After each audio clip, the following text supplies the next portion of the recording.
Hello students, in previous lecture we have seen definition of differentiability for a function of two variable. Now let us move towards next topic, that is theorem, which is necessary condition for differentiability. So next is theorem, necessary condition for differentiability.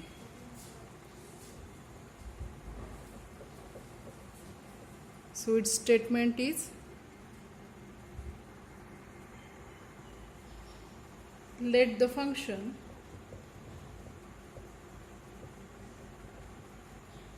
f be differentiable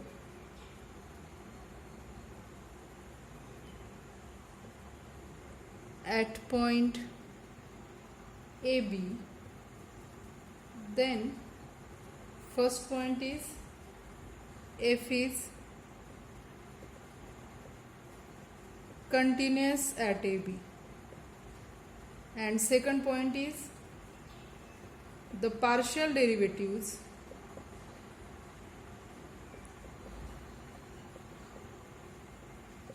fx at AB and fy at AB both exist.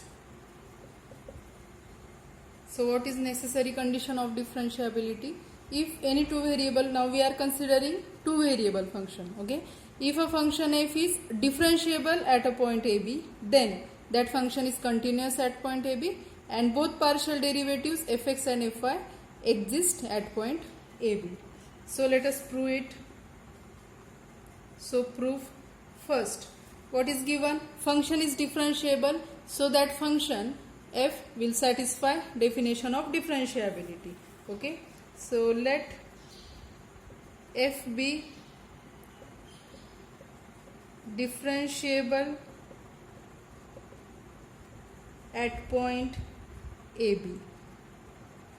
Therefore, by definition, there exists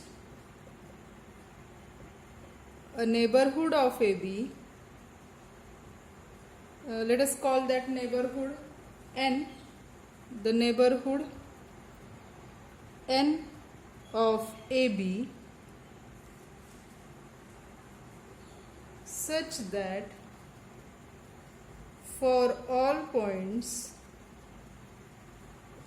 A plus delta x, B plus delta y belongs to N, we have, by definition, as function is differentiable at point AB, there exists a neighborhood N of AB such that for all points in the neighborhood we have f of A plus delta x, B plus delta y minus f of AB is equal to A delta x plus B delta y plus epsilon 1, which is a function of delta x delta y into delta x, plus epsilon 2, which is a function of delta x delta y into delta y. Okay, this is a definition of differentiability, where what are A and B? Where A and B are constants. A and B are constants.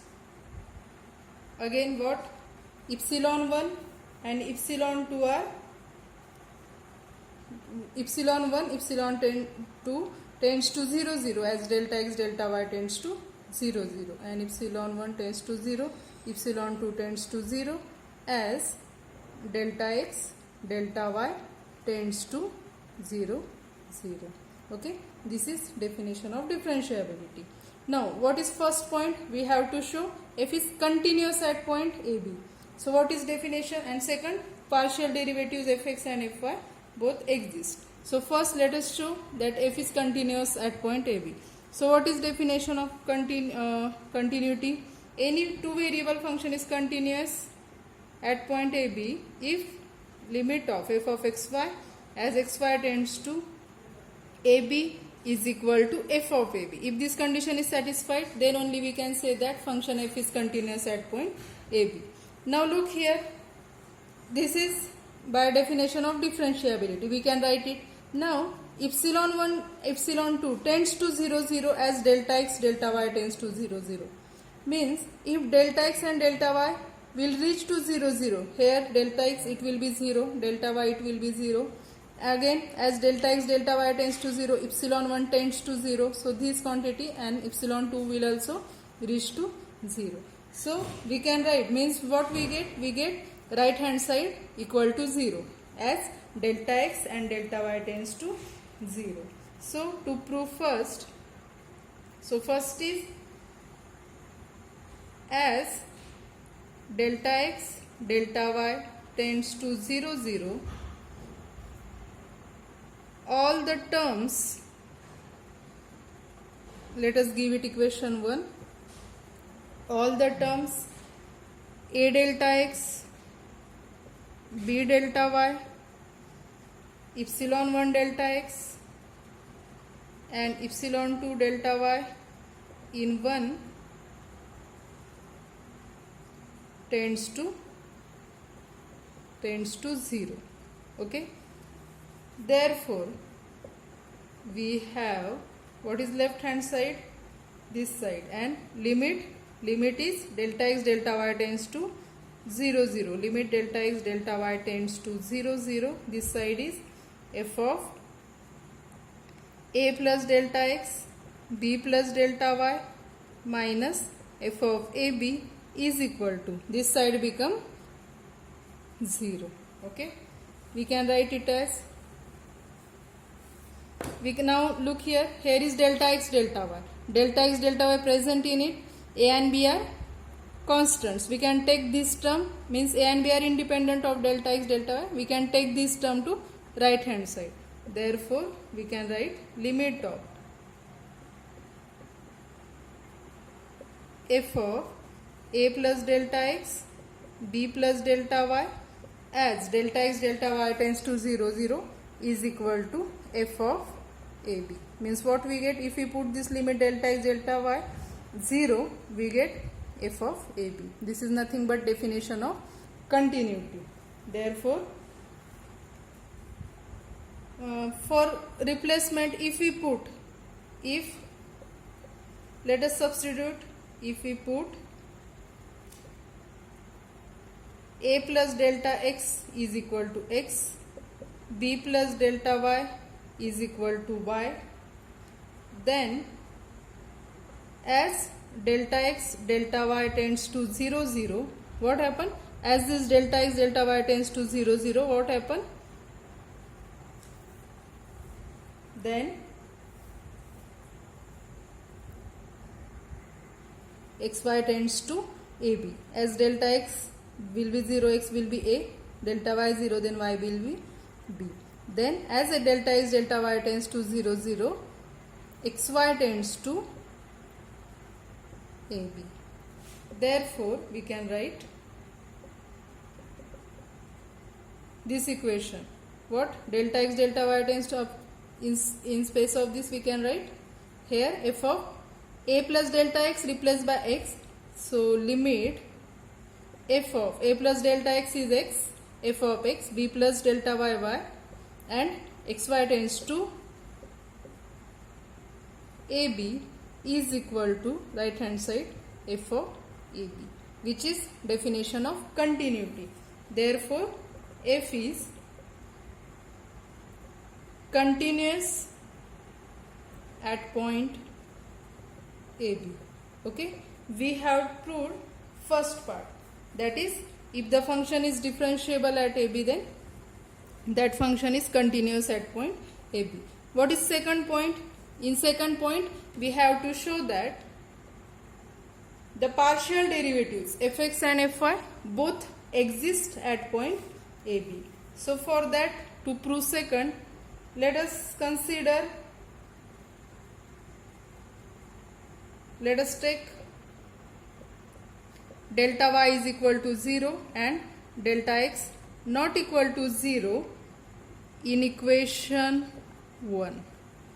So what was our equation 1? Equation 1 was f of a plus delta x b plus delta y minus f of ab is equal to a delta x plus b delta y plus epsilon 1 delta x plus epsilon 2 delta y. Epsilon 1 is a function of delta x and delta y, means in space of epsilon 1 we can write epsilon 1 is a function of delta x and delta y. Similarly, epsilon 2 is a function of delta x and delta y. Now, if this is equation 1, we have given it equation 1. If we put delta y is equal to 0, then what happen? Then what we get? Let us take, then we get what? F of a plus delta x as it is, comma b. F of a plus delta x, comma b minus this f of ab as it is equal to delta y 0 means this quantity will be 0, this quantity will be 0. Here a delta x plus epsilon 1 delta x. Now epsilon 1 is a function of delta x and delta y. Delta y is 0 into this delta x. Okay. So in equation 1 we put delta y 0, we get this equation. Again, what will be this epsilon 1 delta x? 0, as delta x tends to 0, and since limit of epsilon 1 delta x comma 0 as delta x tends to 0, this is particular case. It will be limit of delta x delta y tends to 0 0 epsilon 1 delta x delta y is equal to 0. We, by definition of differentiability, we know that epsilon 1 tends to 0 as delta x delta y tends to 0 0. So in particular case, this limit is 0 along all paths. So in particular case when delta y will be 0, so in that particular case also this limit will be 0. Okay. So in particular case we know this part. So in particular case this limit will be 0. Okay. Again we have, what is fx? We have to show fx is exist.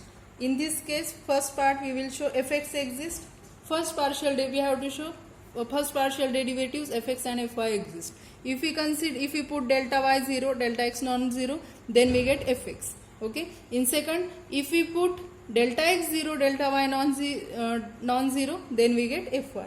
So let us write definition of fx at ab. So what will be definition of fx at ab is equal to limit delta x delta y tends to 0 0. Here partial derivative with respect to x.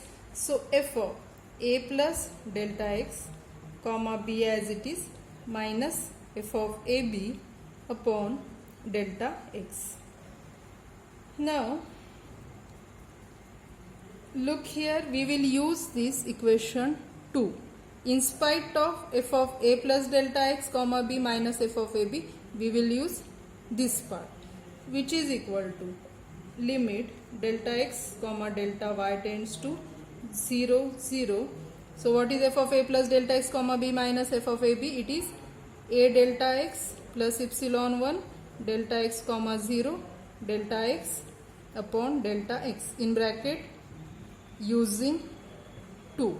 Okay. In next step, from numerator we can take, if delta x common, delta x will get cancelled. So what remain? Which is equal to limit delta x delta y tends to 0 0. 1 delta x will get cancelled. So a plus epsilon 1 delta x comma 0. Now look here, here is only delta y is not present here. So we can take here limit as delta x tends to 0. Limit delta x tends to 0 of this quantity a plus epsilon 1 delta x 0. But now this a is constant, so it will be as it is after applying limit. And what is limit delta x tends to 0, epsilon 1 delta x comma 0. Look here, limit of epsilon 1 limit of epsilon 1 delta x comma 0, as delta x tends to 0, that limit is 0.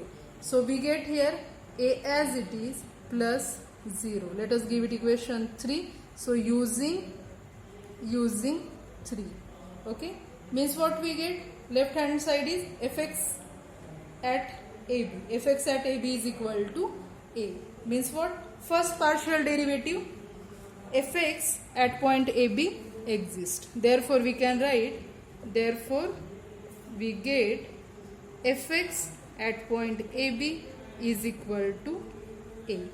Okay. Similarly, to find fy at ab, so in this case what we have done, we put delta y is equal to 0, delta x not equal to 0, then we get fx at point ab. If we put delta x 0 and delta y non-zero, then we will get fy at ab, and that will be b. Okay, so we can write similarly, letting delta x is equal to 0 and delta y not equal to 0, in equation 1 we get fy at point ab is equal to b. Okay, therefore the partial derivatives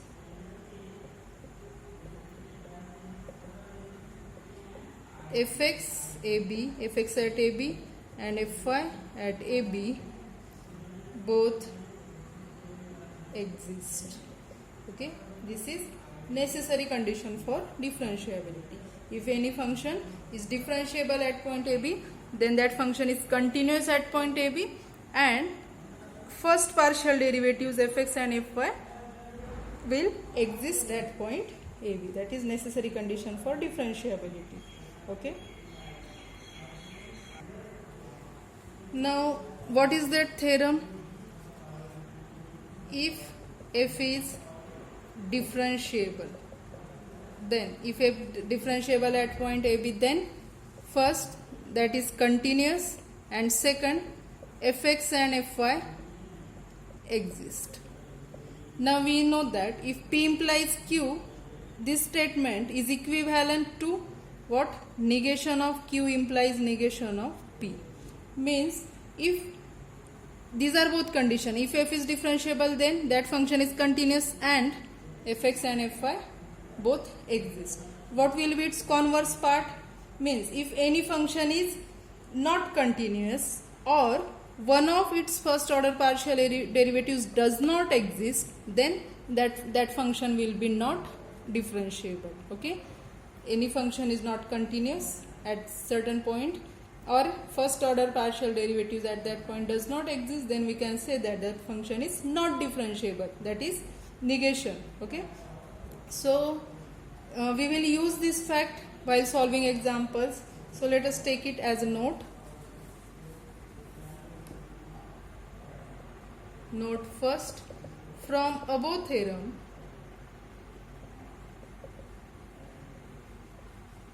we see that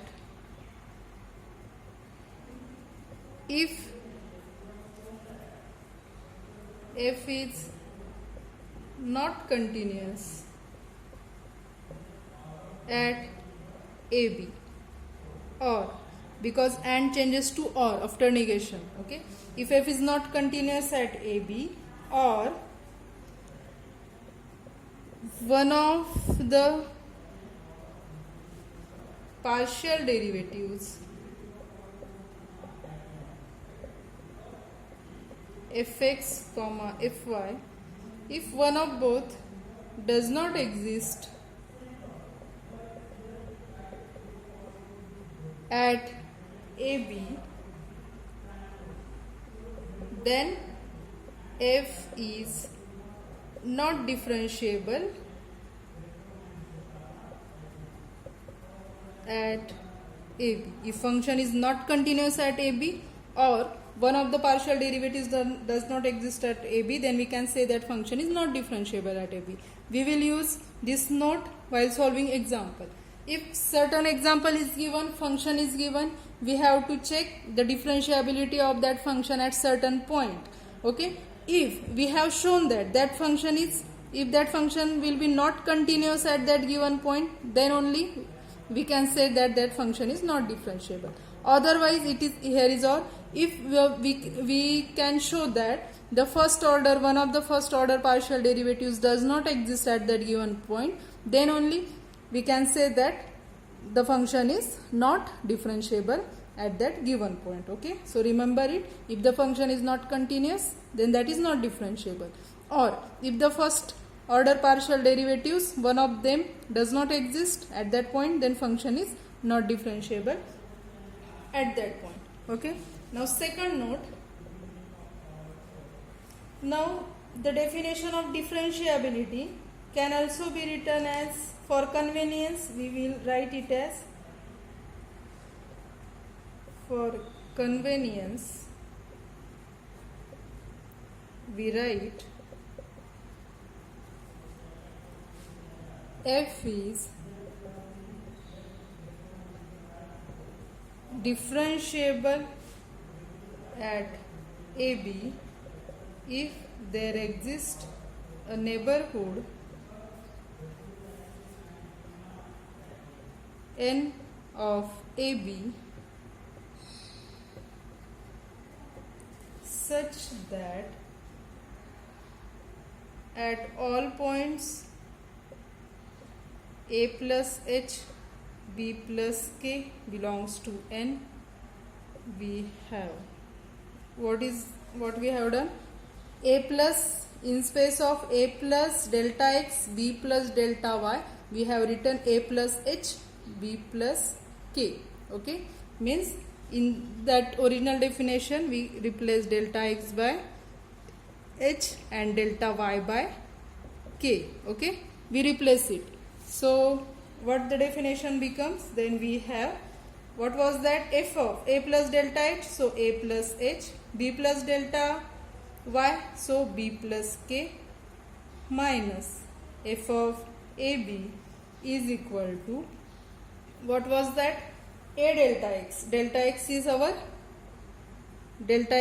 h now, so ah plus b delta y means bk, plus epsilon 1 is a function of delta x, delta y means epsilon 1 is a function of hk into delta x is here h, plus epsilon 2 hk into what, delta y, that is k. Okay, we just replace delta x by h, delta y by k, but it looks good, it looks in simpler form, so we will use this definition while solving example. Okay, now here again, what, a and b are constants, a and b are constants which are independent of h and k, a and b are independent of h and k, and epsilon 1 tends to 0, epsilon 2 tends to 0, as there was delta x, delta y tends to 0, 0, 0, here will be as hk tends to 0, 0. Okay, so while solving example we will use this definition. If this condition is satisfied, then we can say that function f is differentiable at point AB. Okay, let us stop here. In next lecture we will solve the definition of differentiability. Means in that examples we have to check or test differentiability of functions at certain given points. Okay, thank you.